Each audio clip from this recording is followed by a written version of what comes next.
বামাচরণ ক্ষমাই পরম ধর্ম। ওদের ওদের ক্ষমা করে দাও বাবা। হ্যাঁ বেদজ্ঞ ঠাকুর। বড় মা, ওদের ক্ষমা করে দে রে মা, রক্ষে করো বড় মা, ওদের রক্ষে করো গো। আমি আর ওদের পাপে সাজা দিতে চাই না গো। আমার শক্তি থেকে আমি ওদের মুক্তি দিলাম বড় মা, আমি ওদের মুক্তি দিলাম। জয় তারা, জয় তারা।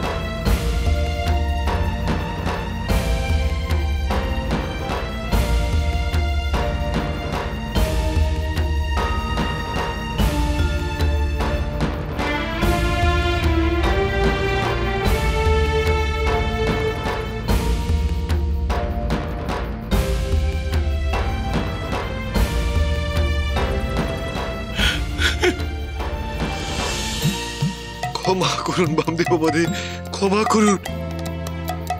ধন্য ধন্য বামাচরণ, ধন্য তুমি, ধন্য ধন্য বামাচরণ, তুমি ধন্য।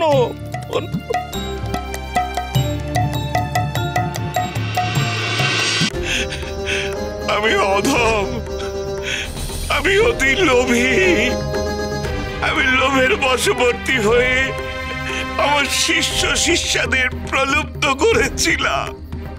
ওদের কোনো দোষ নেই বামদেব। আমাকে ক্ষমা করো, আমাকে ক্ষমা করো, আমাকে মাফ করো, আমাকে ক্ষমা করো, আমাকে মাফ করো। শোন তেজেশ্বর, লোভের বশে নিজের ক্ষমতা জাহির করাটা পাপ, আর সেই পাপেরই সাজা তোরা ভোগ করেছিস। এখন এমন অন্যায় আর কোনোদিনও করিস না। সাধারণ মানুষের মঙ্গল করিস, জগতের মঙ্গল করিস, তাতেই তোদের মঙ্গল। আর যদি পারিস নিজের মন থেকে আমার বড় মাকে ডেকে দেখিস,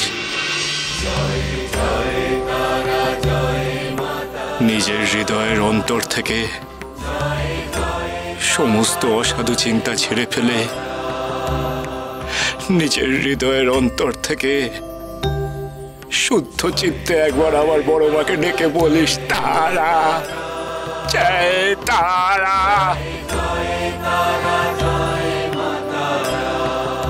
জয় তারা, জয় জয় তারা।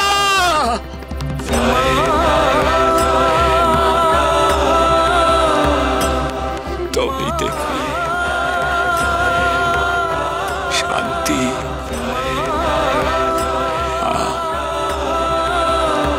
সব শান্তি।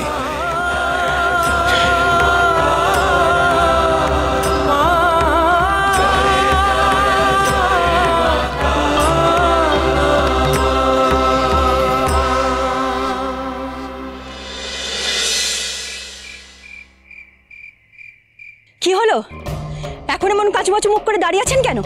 যান যান, আপনার এই দোসর নীলমাধব মশাইকে নিয়ে গিয়ে বাবার সামনে বুক ফুলিয়ে দাঁড়িয়ে থাকুন। যান। না মানে রানীমা, আমরা তো। আপনি চুপ করুন। আপনাদের মুরদ আমি বুঝে গেছি। খুব তো আমায় বুঝিয়েছিলেন মহাশক্তিশালী আপনার ওই হিমালয়ের সাধুরা। বামার সব শক্তি ওরা নাকি নিজেদের শক্তি দিয়ে টেনে নেবে। বামা নাকি শক্তিহীন হয়ে মরবে। বামদেবের ক্ষতি করার ক্ষমতা আপনাদের নেই, আপনাদের আনা ওই লোকেদেরও নেই। যান যান আপনারা এখান থেকে। আপনাদের মুখ আমি দেখতেও চাই না, যত সব অকম্মের থেকে। আমার প্রতিশোধ নেওয়ার আশায় আপনারা জল ঢেলে দিলেন। যান যান যান, চলে যান। আসলে কি রানীমা, ওই হিমালয়ের সাধুদের কথা শুনে ভেবেছিলাম যে কি ভেবেছিলেন? ভেবেছিলেন এক হলো আর এক, তাই তো? এক মাগে শীত যায় না রানীমা, সুযোগ আবার আসবে, আসবেই। নতুন মতলব আমাদের ভাবতে হবে। যে করেই হোক বামদেবকে তারাপীঠ থেকে তাড়াবই। আর একটা সুযোগ আমি আপনাদের দেব, তবে মনে রাখবেন এটাই শেষ সুযোগ।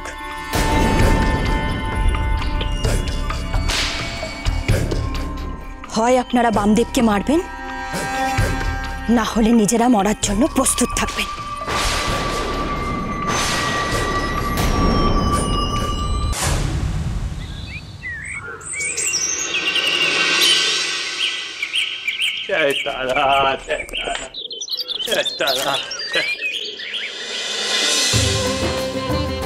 কি ও লগেন কাকা, তুমি এখানে বসে আছো কেন গো? তোমার মন্দিরে কাজ নেই?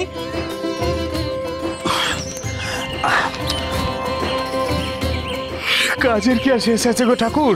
আজ আবার ফলহারিণী অমাবস্যা, তো মন্দিরের সব কাজকর্ম সেরে আমি তারপরে এখানে এলাম। তা বলছিলাম ঠাকুর, তোমার স্নান তো দেখছি সারা হয়ে গেছে, তাহলে এবার চলো মন্দিরের দিকে চলো, ওখানে সব ভক্তরা এসে তোমার জন্য অপেক্ষা করবে। চলো চলো চলো। লগেন কাকা, বলছি আজকে তো বড় মাকে ওই ফলের সাজে সাজাতে হবে, সেটা কি সাজানো হয়েছে?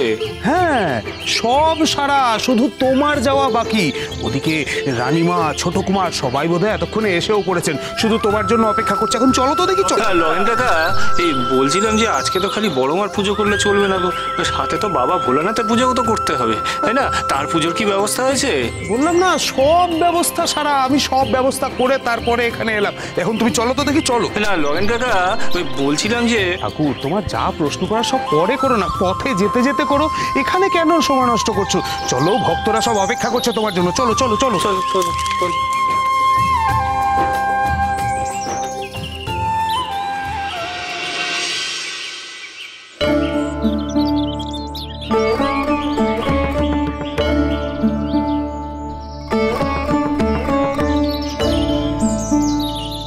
ওহে কেদার, বলছিলাম মায়ের পুজোর আয়োজন সব ঠিকভাবে সম্পূর্ণ হয়েছে তো? চারিদিক থেকে ভক্তরা আসবে মায়ের ফলের সাজ দেখার জন্য। আচ্ছা, ও চন্দ্রচূড় মন্দিরে বাবা ভোলানাথের সাজ সম্পূর্ণ হয়েছে তো? আগে হ্যাঁ বেদক ঠাকুর, চন্দ্রচূড় মন্দিরে বাবা ভোলানাথের পুজো শুরু হয়ে গিয়েছে। আমাচরণ বলে গিয়েছিল যে ওখানের পুজো শেষ করে তারপর মায়ের পুজো শুরু করবে। ওই তো রানীমা এসে গেছেন।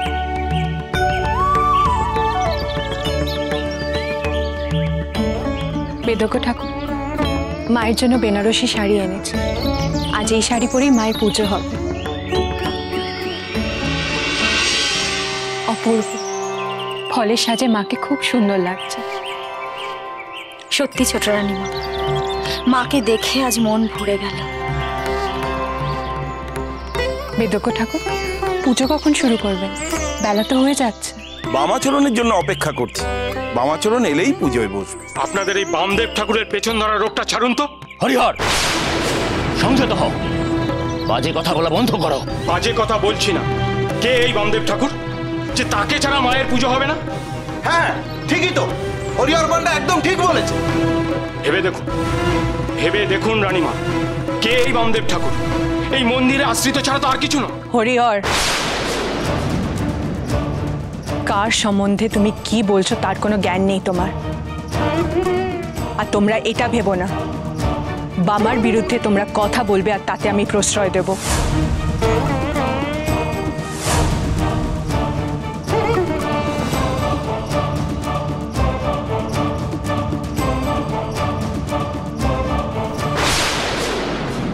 নানা স্থানে মায়ের নানা রূপ রয়েছে গো হরিহর, আর প্রত্যেকটি স্থানে রয়েছে মায়ের নানা সন্তানেরা। রানীমা, কি হয়েছে হরিহর? রানীমা, আজ এই শুভ দিনে কাশ্মীরের রাজা স্বয়ং মন্দিরে এসেছেন। মহাপীঠ